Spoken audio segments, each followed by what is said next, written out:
नमस्कार, खबर दोपहर में आप सभी का स्वागत है। मैं हूं आपके साथ सृष्टि शुक्ला। रुक करते हैं खबरों का। पीएम मोदी ने मन की बात कार्यक्रम के 87वें एपिसोड को संबोधित किया। इस दौरान पीएम नरेंद्र मोदी ने, आपको बताते चले, ईमानदार प्रयास से संकल्प सिद्ध होते उन्होंने कहा और देश में सप्लाई चेन अच्छा हो रहा है और मेक इन इंडिया मजबूत हो रहा है। साथ ही कहा कि भारत ने एक्सपोर्ट्स में उपलब्धि हासिल की है, भारत में बनी चीजें विदेश पहुंच रही हैं। वहीं पीएम नरेंद्र मोदी ने कहा कि बीते सप्ताह हमने एक ऐसी उपलब्धि हासिल की जिसने हम सबको गर्व से भर दिया। हमने 30 लाख करोड़ निर्यात का ऐतिहासिक लक्ष्य हासिल किया है। पीएम मोदी ने कहा कि इसका एक मतलब यह भी है कि दुनिया भर में भारत में बनी चीजों की मांग बढ़ रही है। दूसरा मतलब यह है कि भारत की सप्लाई दिनों दिन और मजबूत हो रही है।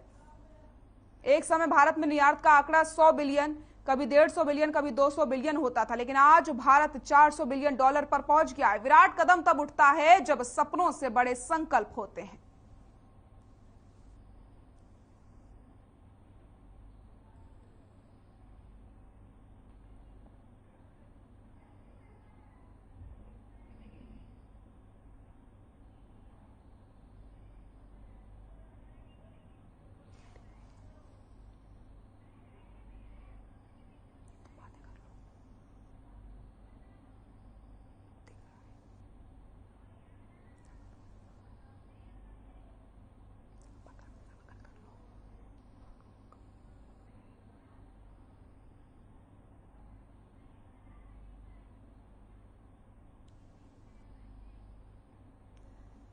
चंडीगढ़ पहुंचे केंद्रीय गृह मंत्री अमित शाह ने लगभग 500 करोड़ रुपए के प्रोजेक्ट्स का उद्घाटन किया है। साथ ही साथ सेक्टर 17 में बने नवनिर्मित अर्बन पार्क और integrated command and control centre का भी उन्होंने उद्घाटन किया। आपको बताते चले, इस दौरान पंजाब के राज्यपाल बनवारी लाल पुरोहित भी मंच पर मौजूद रहे। इसके अलावा होम सेक्रेटरी नितिन कुमार यादव और फाइनेंस सेक्रेटरी डॉक्टर विजय नामदेव राव जादे भी इस मौके पर वो मौजूद रहे। तो तस्वीरें आपको हम दिखा रहे हैं चंडीगढ़ की, जहां पर अमित शाह ने चंडीगढ़ को एक बड़ी सौगात दी और इसी के साथ उन्होंने चंडीगढ़ की काफी ज्यादा तारीफ भी की है।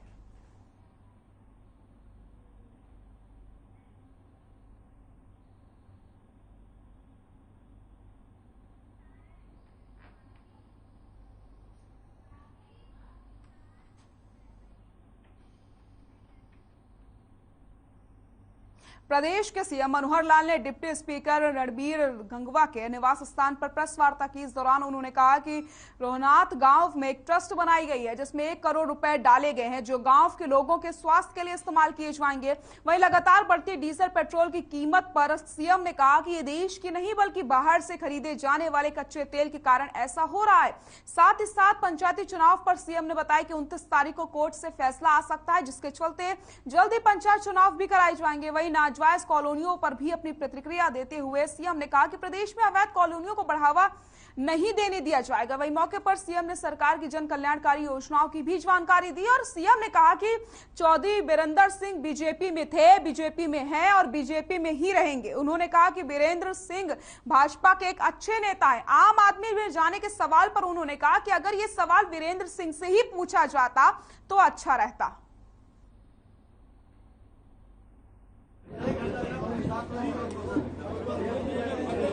देखिए, आपको पता है कि ये चीज ऐसी है, ये इंटरनेशनल मार्केट की चीज है, केवल अपने देश की नहीं है। अपने देश में तो बहुत थोड़ा सा प्रतिशत जो है वो ऑयल प्रोडक्शन होता है, उसका तो कुछ भी कोई उपयोग, उसका कोई ऐसा बड़ा इफेक्ट नहीं होता है। इंटरनेशनल मार्केट के ऊपर चीजें डिपेंड करती है।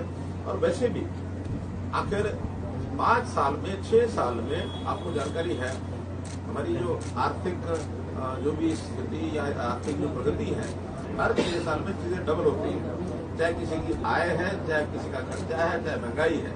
आज से नहीं है, ये जब से देश आजाद हुआ तब से लेकर के आज तक मैं कह सकता हूँ हर 6 साल में चीजें डबल होती हैं। और वही मैं दावा करता हूँ कि पेट्रोलियम के बाजार 6 साल में डबल नहीं हुए। चुनाव तो अब कभी भी हो सकते हैं। पिछले 1-1.5 महीने 2 महीने पहले उनका टाइम खत्म हुआ है, लेकिन जो कि किसान आंदोलन चल रहा था, कुछ विषय से चल रहे थे, इसमें से चुनाव आयोग ने जो उनको रिपोर्ट दी कुछ समय उनको और चाहिए। अब जैसे फसल का ही सीजन समाप्त होता है, बहुत जल्दी चुनाव आयोग जो है उनको डेट देगी और उसमें हो जाएगा। जहाँ तक पंचायत का चुनाव है, उसमें हमने एक एक्ट बनाया था 50% रिप्रेजेंटेशन फॉर वुमेन, वो किसी ने चैलेंज किया। हालांकि पहले 33% रिजर्वेशन है, 42% रिप्रेजेंटेशन पहले हो गया था। हम हम 42 को 50 करना चाह रहे थे, लेकिन किसी ने चैलेंज किया, कोर्ट ने फैसला नहीं किया। मुझे लगता है 29 तारीख है इस केस में, आज 27 हो गई, परसों केस की सुनवाई है।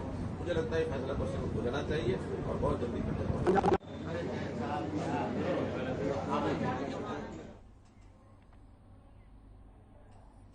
तेल कंपनियों ने आज फिर से पेट्रोल और डीजल के दामों में बढ़ोतरी की। दिल्ली में पेट्रोल के दाम 50 पैसे प्रति लीटर, तो वहीं डीजल के दाम में 55 पैसे प्रति लीटर की बढ़ोतरी की गई है, जिसके बाद अब दिल्ली में पेट्रोल 99 रुपए 11 पैसे जबकि डीजल 90 रुपए 42 पैसे प्रति लीटर हो चुका है। साथ ही साथ आपको यह भी बताते चले कि मध्य प्रदेश, राजस्थान, महाराष्ट्र, आंध्र प्रदेश, तेलंगाना, कर्नाटक, उड़ीसा, जम्मू कश्मीर और लद्दाख में पेट्रोल के जो भाव है वो 100 रुपए के पार पहुंच गए हैं। वहीं कई राज्यों में पेट्रोल के दाम 100 के पार भी पहुंच चुके हैं। तो फिर से पेट्रोल डीजल के दाम बढ़ चुके हैं।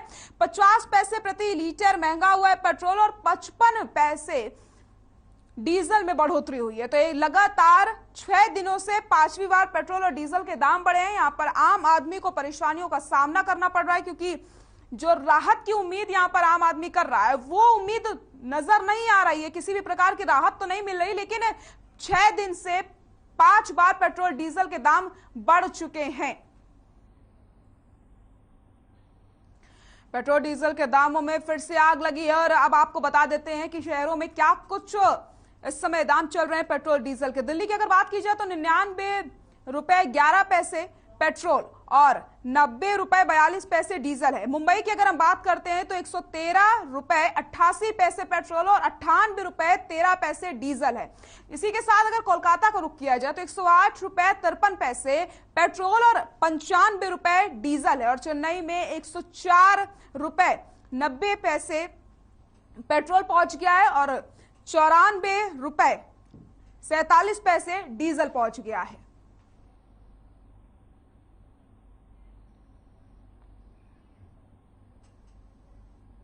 चरखी दादरी में जन आंदोलन समिति के नेतृत्व में विभिन्न संगठनों के पदाधिकारियों ने एक बार फिर से बैठक का आयोजन किया, जिसमें दादरी से विधायक सोमवीर सागवान भी पहुंचे। वहीं बैठक में शिविर व्यवस्था को लेकर के विचार विमर्श किया गया। इस दौरान सोमवीर ने बताया कि जिले में शिविर व्यवस्था का बुरा हाल है। वहीं आपको बताते चले शिविर व्यवस्था को लेकर के सरकार से कई बार मांग की गई है, लेकिन सिर्फ आश्वासन ही दिया जाता है, कोई समाधान नहीं निकला। इस बीच नगर व्यापार मंडल के अध्यक्ष रविंद्र गुप्ता ने कहा कि आगामी 11 अप्रैल को शिविर व्यवस्था का समाधान न होने पर परशुराम चौक पर प्रदर्शन किया जाएगा और एक बड़ा निर्णय लिया जाएगा। इस मौके पर सभी संगठनों के पदाधिकारी मौजूद रहे।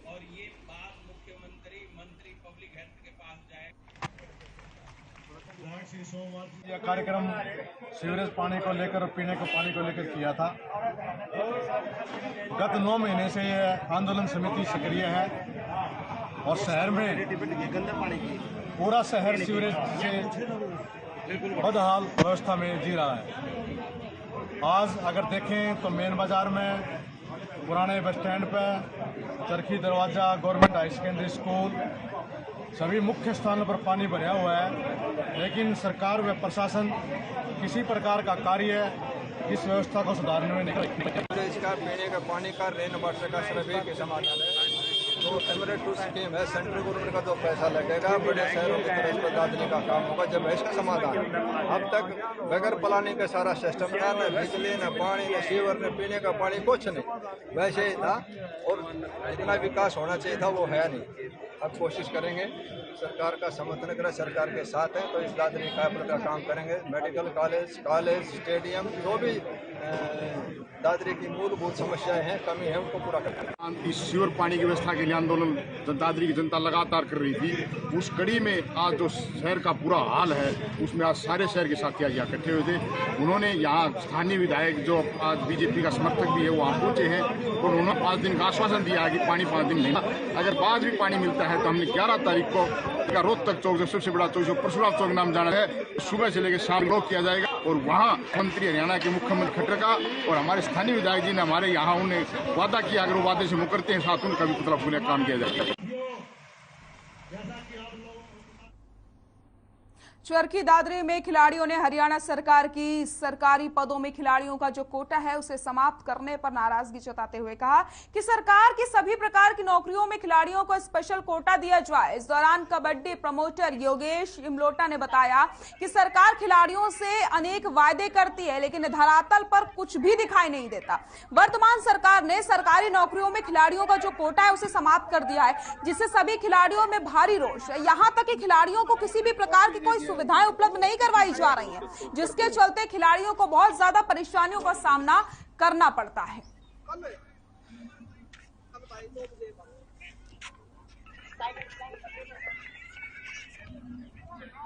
तो खिलाड़ियों ने मांग करी है सरकार से जो कोटा समाप्त किया गया है उस कोटे को फिर से लागू किया जाए, क्योंकि खिलाड़ियों की जो परेशानी है वो लगातार बढ़ती चली जा रही है और सरकार के प्रति यहाँ भारी रोष खिलाड़ियों में देखने को मिल रहा है। उनका ये कहना है कि सरकार की तरफ से एक भी सुविधा उन्हें उपलब्ध नहीं करवाई जा रही है और लगातार उन्हें परेशानियों का सामना करना पड़ रहा है।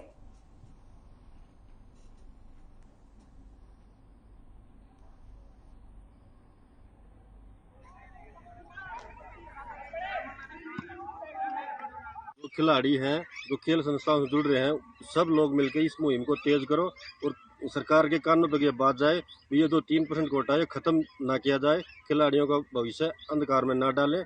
और सरकार से हमारी हाथ जोड़ कर रिक्वेस्ट है कि इसी नीति को आप आगे बढ़ाएं और इसमें सुधार करें।